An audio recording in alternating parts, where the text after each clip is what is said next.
Las respuestas inmunitarias, las cuales normalmente van a ser protectoras, también pueden llegar a dañar a los tejidos. Las reacciones inmunitarias lesivas se van a denominar hipersensibilidad y sus enfermedades resultantes se van a denominar enfermedades por hipersensibilidad.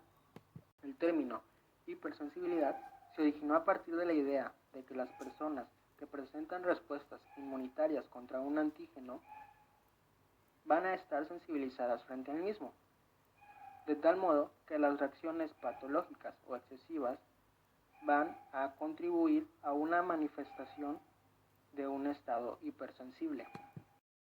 Las reacciones de hipersensibilidad. En un estado normal, el sistema inmunitario no reacciona contra antígenos propios. Este fenómeno se va a llamar autotolerancia y va a implicar que el cuerpo tolere sus propios antígenos. En algunas ocasiones, esta autotolerancia puede llegar a fallar, lo que da lugar a reacciones contra las células y los tejidos propios del organismo.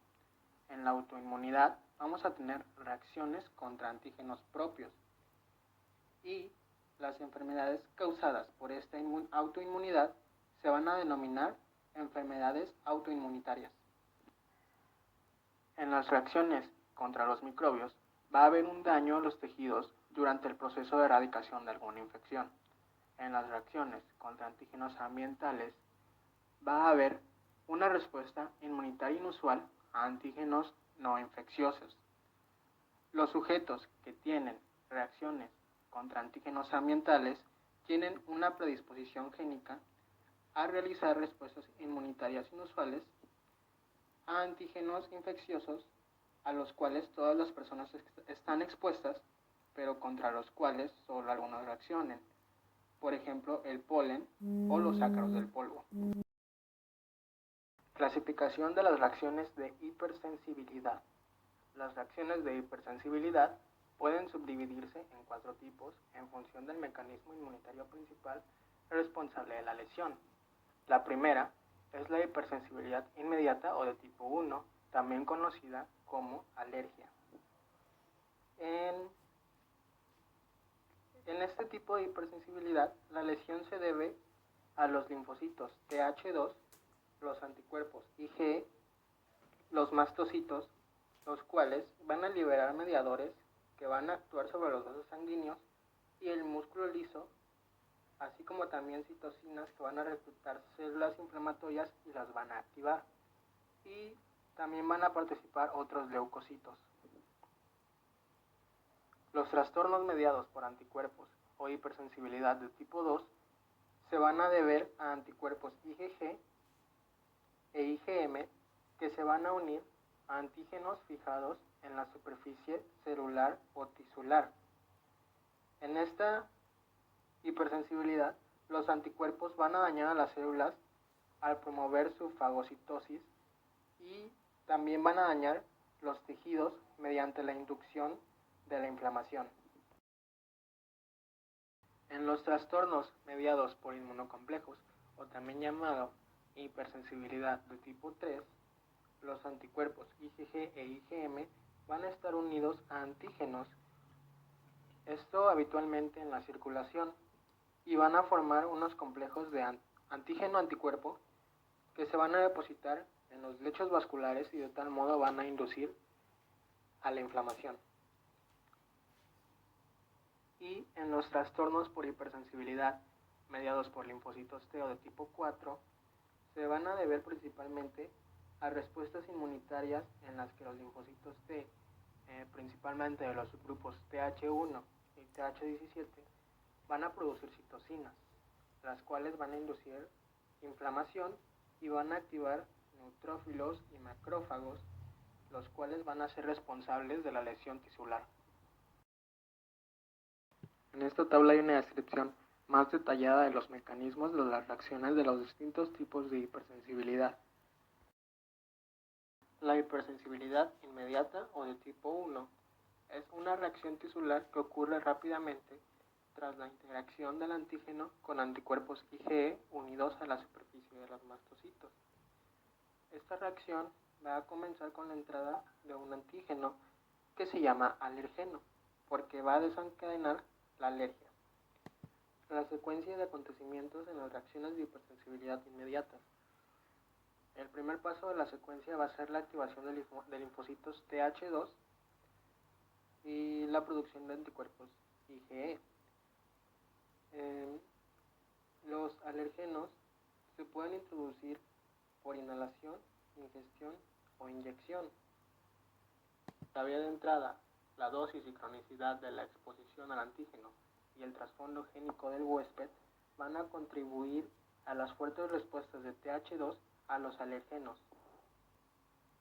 Los linfocitos Th2 se van a ver inducidos a secretar citocinas, tales como la interleucina 4, que va a estimular a los linfocitos B, la interleucina 5, que va a activar a los eosinófilos, y a la interleucina 13, que va a actuar sobre las células epiteliales y va a estimular la secreción de moco. La sensibilización de los mastocitos mediante los anticuerpos IgE. Los mastocitos van a derivar de precursores presentes en la médula ósea y se van a distribuir ampliamente en los tejidos. Van a residir cerca de los vasos sanguíneos y los nervios. Los mastocitos van a expresar un receptor de alta afinidad para la porción Fc de cadena pesada E de la IgE, también conocido como receptor de IgE de alta afinidad. La activación de los mastocitos y liberación de mediadores. Cuando una persona se sensibiliza por la exposición de un alergeno y vuelve a exponerse al mismo, este se va a unir a las moléculas de IgE situadas en los mastocitos. Hay tres grupos de mediadores que son importantes en diferentes reacciones de hipersensibilidad inmediata. El primero van a ser las aminas vasoactivas, las cuales van a ser liberadas de los almacenes de los gránulos. Los gránulos de los mastocitos contienen histamina, la cual va a causar vasodilatación, aumento de la permeabilidad vascular, contracción del músculo liso y va a causar una mayor secreción de moco. Los mediadores lipídicos recién sintetizados. Los mastocitos van a sintetizar y secretar prostaglandinas y leucotrienos por las mismas vías que otros leucocitos. La prostaglandina D2 es el mediador más abundante generado por la vía de la ciclooxigenasa en los mastocitos. Esta va a producir un intenso broncoespasmo, así como un aumento de la secreción del moco. Los leucotrienos LTC4 y LTD4 son las sustancias vasoactivas y espasmógenas más potentes conocidas. Y las citocinas, como el factor de necrosis tumoral y las quimiosinas, van a reclutar y activar leucocitos. Y la interleucina 4 y la interleucina 5 van a amplificar la reacción inmunitaria iniciada por los linfocitos Th2. Y aquí se muestra la secuencia de acontecimientos en la hipersensibilidad inmediata, donde todo empieza con la introducción de un alergeno que va a estimular las respuestas Th2 y la producción de IgE. La IgE se va a unir a receptores para el Fc situados en los mastocitos y la exposición posterior al alergeno va a activar a los mastocitos para que secreten los mediadores responsables de las manifestaciones patológicas de la hipersensibilidad inmediata. El desarrollo de la alergia. La predisposición a las reacciones de hipersensibilidad inmediata va a estar determinada por los genes.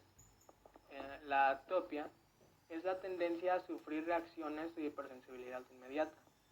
Un sujeto atópico tiende a tener concentraciones séricas más altas de IgE y más linfocitos Th2, productores de interleucina 4 que la población general.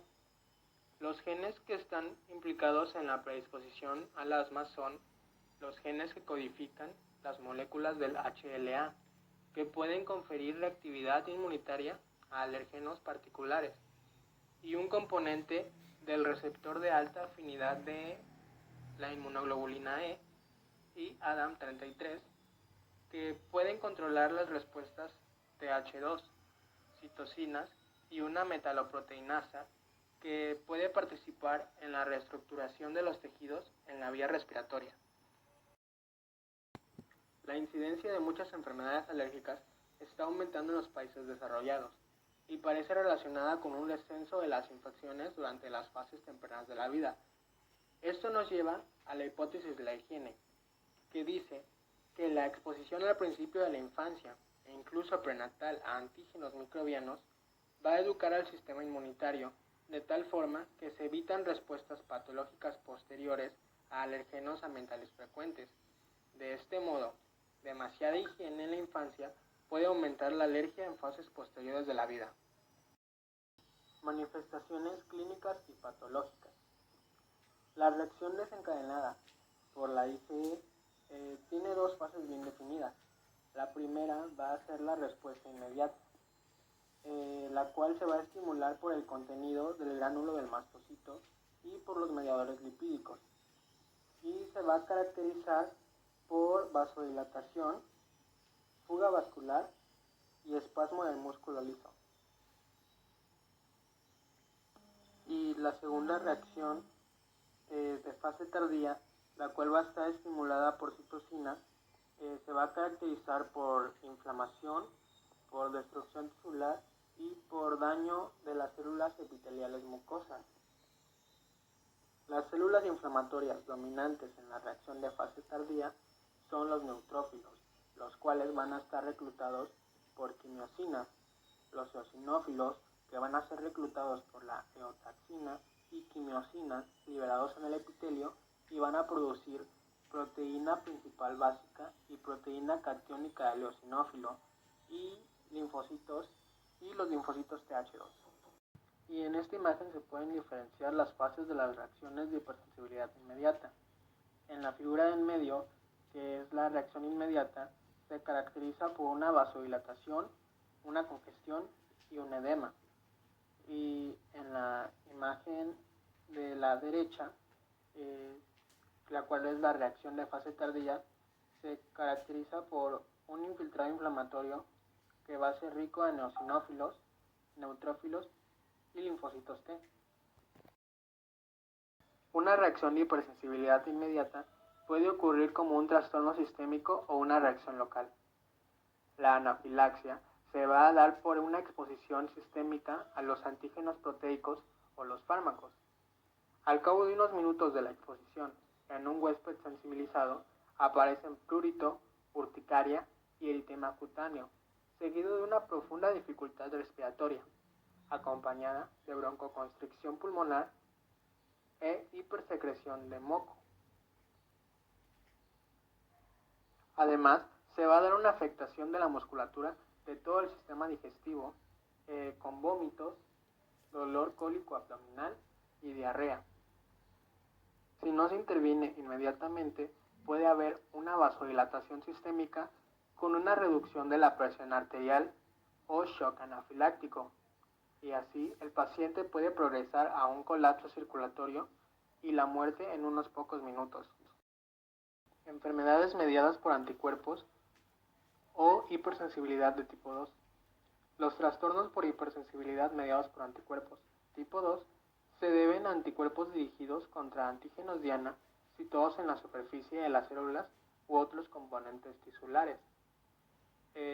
Los anticuerpos producen enfermedad al orientar las células hacia la fagocitosis, activar el sistema del complemento o interferir en las funciones celulares normales.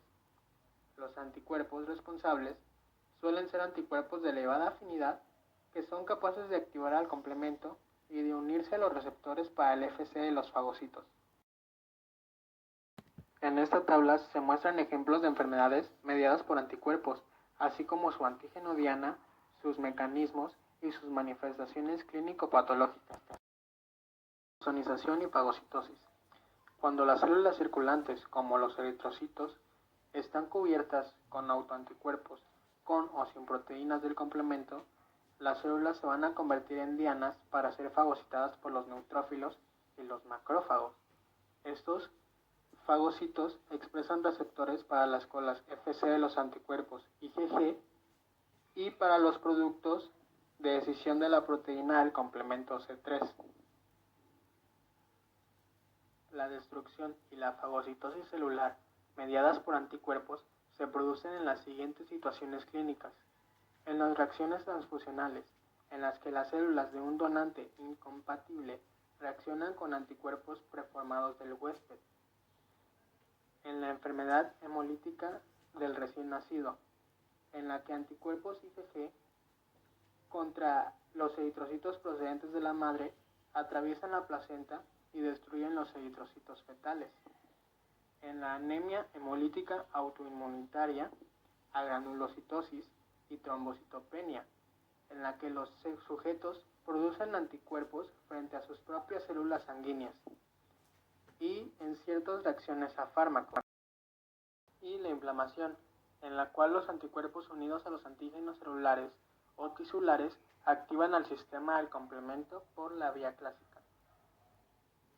Y en la disfunción celular mediada por anticuerpos, los anticuerpos dirigidos contra una proteína del huésped van a entorpecer o alterar la regulación de importantes funciones sin causar directamente ninguna lesión ni inflamación celular. En esta imagen se pueden ver los mecanismos de la lesión mediada por anticuerpos. En la figura A se observa la opsonización de células por anticuerpos y componentes del complemento e ingestión por fagocitos. En la figura B se observa la inflamación inducida por la unión del anticuerpo a receptores para el Fc en los leucocitos. Y en la figura C se observa cómo los anticuerpos contra el receptor alteran la función normal de los receptores.